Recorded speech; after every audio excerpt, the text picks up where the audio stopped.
Channel کو subscribe کر لیں، ساتھ میں لگے گھنٹی کے بٹن کو دبا لیں تاکہ ہمارے آنے والی ہر نئی کہانی کا نوٹیفیکیشن آپ کو بر وقت مل سکے۔ میری شادی کو آج تیسرا دن تھا۔ میری بیوی بہت زیادہ خوبصورت تھی۔ میرے سب گھر والے میری بیوی کی بہت زیادہ تعریفیں کر رہے تھے۔ یہی وجہ تھی کہ میں بھی اپنی بیوی کی بہت زیادہ عزت کیا کرتا تھا۔ میں اپنی بیوی کی ہر بات مانتا تھا کیونکہ وہ مجھے بہت اچھی لگتی تھی۔ میری بیوی ہر وقت عبادت میں مشغول رہتی تھی۔ میری بیوی اتنی زیادہ نیک تھی کہ وہ آج تک اکیلی بازار نہیں گئی تھی۔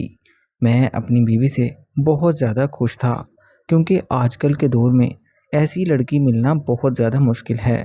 وہ ہر وقت میری امی کی خدمت کیا کرتی تھی کیونکہ میری امی کچھ بیمار رہا کرتی تھی۔ میں اپنی بیوی کی کارکردگی سے بہت زیادہ مطمئن تھا۔ دن ایسے ہی گزرتے جا رہے تھے۔ پھر ایک روز میں اچانک آفس سے واپس گھر آیا تو میری ماں بہت پریشان لگ رہی تھی۔ ماں کی آنکھوں سے آنسو نکل رہے تھے۔ میری ماں بول نہیں سکتی تھی، اس لیے میں نے ان سے اشارے سے پوچھا کہ آپ کو کیا ہوا ہے۔ میری ماں میری طرف تعجب بھری نگاہوں سے دیکھ رہی تھی۔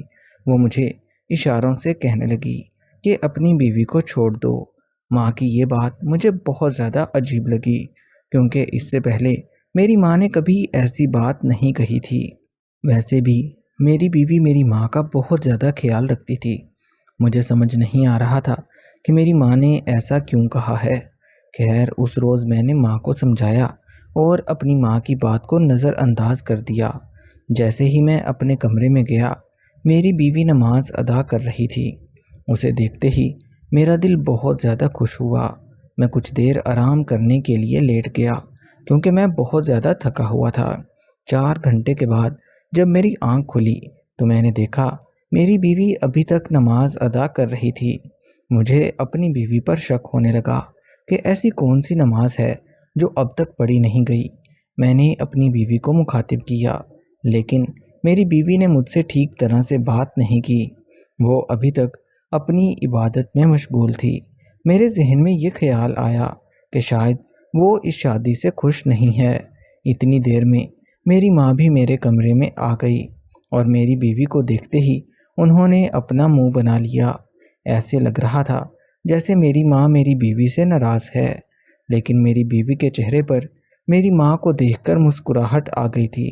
شاید میری بیوی میری ماں سے بہت زیادہ محبت کرتی تھی۔ بیوی کا ایسا رویہ دیکھ کر میں ایک دفعہ پھر سے بے فکر ہو گیا تھا۔ میری شادی کو آج 7 دن گزر چکے تھے لیکن میری بیوی نے ابھی تک مجھ سے ٹھیک طرح سے بات نہیں کی تھی۔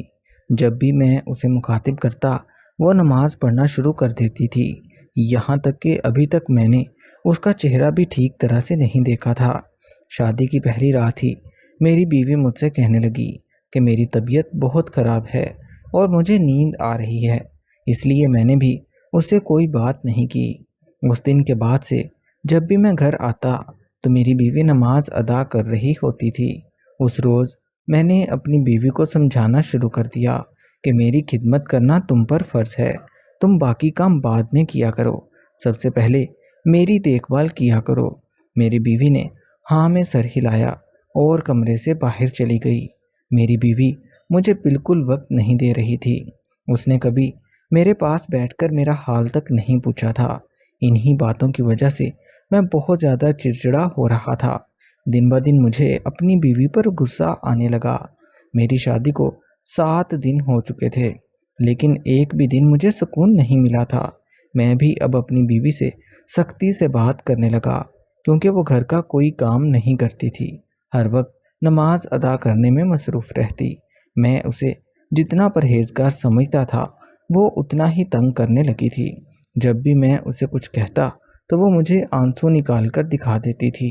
پھر ایک روز تنگ آ کر میں نے اپنی بیوی سے پوچھا کہ تم مجھے وقت کیوں نہیں دیتی؟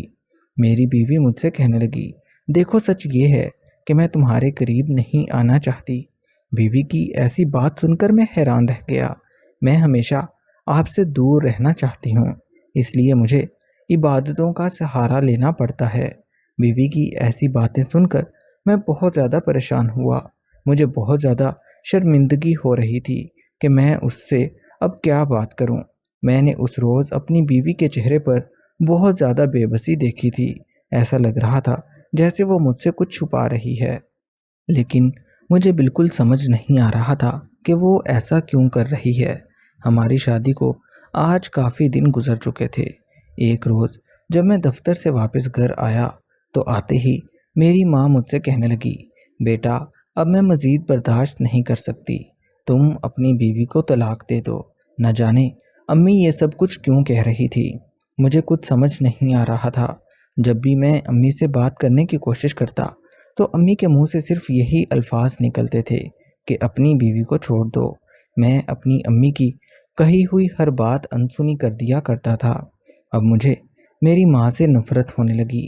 ماں کی باتوں سے مجھے ایسے لگتا تھا جیسے میری امی میرے گھر میں پھوٹ پڑوانا چاہتی ہے، لیکن مجھے اس بات کا کیا پتہ تھا کہ میری بیوی یہ ڈرامہ کر رہی ہے۔ ایک روز میں آفس سے جلدی واپس گھر آ گیا۔ ابھی میں گھر کے دروازے میں داخل ہی ہوا تھا کہ مجھے لڑنے کی آوازیں سنائی دی۔ جب میں نے غور سے سنا تو میری بیوی میری امی کے ساتھ لڑ رہی تھی۔ مجھے یقین نہیں آ رہا تھا کہ یہ میری ہی بیوی ہے، کیونکہ میری بیوی میرے سامنے ماں کی بہت زیادہ خدمت کیا کرتی تھی۔ میرے سامنے میری بیوی میری امی کی بہت زیادہ باتیں مانتی تھی۔ میں یہ سب کچھ اپنی آنکھوں سے دیکھ رہا تھا۔ وہ میری امی کے ساتھ بہت برا سلوک کر رہی تھی۔ جیسے ہی میں گھر میں داخل ہوا اور میری بیوی کی نظر مجھ پر پڑی تو وہ میری امی کی ٹانگیں دبانے لگی۔ میں سب کچھ سمجھ گیا تھا کہ میرے جانے کے بعد میری بیوی میری ماں کے ساتھ برا سلوک کرتی ہے۔ مجھے ساری بات سمجھ آ چکی تھی کہ میری ماں بار بار مجھے یہ بات کیوں کہتی تھی کہ اپنی بیوی کو چھوڑ دو۔ میری بیوی کی حقیقت میرے سامنے کھل چکی تھی۔ وہ میرے ساتھ ساتھ میری ماں کو بھی دھوکہ دے رہی تھی۔ اس روز میں نے اپنی بیوی سے کہہ دیا کہ میرے گھر میں رہنے کی کوئی ضرورت نہیں ہے، میں تمہاری ساری حقیقت جان چکا ہوں۔ میری بیوی مجھ سے کہنے لگی، مجھے تمہارے گھر میں رہنے کی ضرورت بھی نہیں ہے، میں تو خود یہاں سے جانا چاہتی تھی۔ پھر وہ میرے سامنے کسی اور لڑکے کو کال کرنے لگی۔ کچھ ہی دیر کے بعد کوئی لڑکا آیا اور اس کو اپنے ساتھ لے گیا۔ آج مجھے یہ بات بھی سمجھ آ چکی تھی کہ وہ مجھے اپنے قریب کیوں نہیں آنے دے رہی تھی۔ میری بیوی کسی اور سے محبت کرتی تھی، وہ مجھے چھوڑ کر کسی اور کے ساتھ اپنا گھر بسا چکی تھی۔ میں نے بھی اللہ کا شکر ادا کیا کہ مجھے اس کی حقیقت کا پتہ چل گیا تھا۔ میری بیوی صرف میرے سامنے عبادت گزار بنتی تھی۔ میں اپنی ماں کے کمرے میں گیا اور اپنی ماں سے معافی مانگی۔ میری ماں کی آنکھوں سے آنسو نکل رہے تھے اور میری ماں اور میں گھر میں اکیلے رہ گئے تھے۔ اس بات کو ابھی 6 مہینے گزرے تھے کہ میری بیوی واپس میرے گھر آئی۔ جس لڑکے کے ساتھ وہ گئی تھی وہ لڑکا بھی اسے چھوڑ گیا تھا۔ میری بیوی مجھ سے معافیاں مانگنے لگی، لیکن میں نے اسے معاف نہیں کیا۔ میں نے اسے طلاق دے کر ہمیشہ کے لیے اپنی جان چھڑوا لی، کیونکہ میں دوبارہ اس پر یقین نہیں کر سکتا تھا، نہ ہی وہ اس قابل تھی کہ اس پر یقین کیا جاتا۔ اس روز میں نے یہ فیصلہ کر لیا تھا کہ بیوی کی باتوں میں آ کر کبھی بھی اپنی ماں کے ساتھ برا سلوک نہیں کرنا، کیونکہ ماں ہمیشہ اپنے بچے کا اچھا ہی سوچتی ہے۔ دوستو، ایسی ہی مزیدار کہانیاں سننے کے لیے ہمارے اس چینل کو سبسکرائب کر لیں تاکہ ہمارے آنے والی ہر نئی کہانی کا نوٹیفیکیشن آپ کو بر وقت مل سکے۔ ہماری ہر کہانی سبق آموز ہوتی ہے۔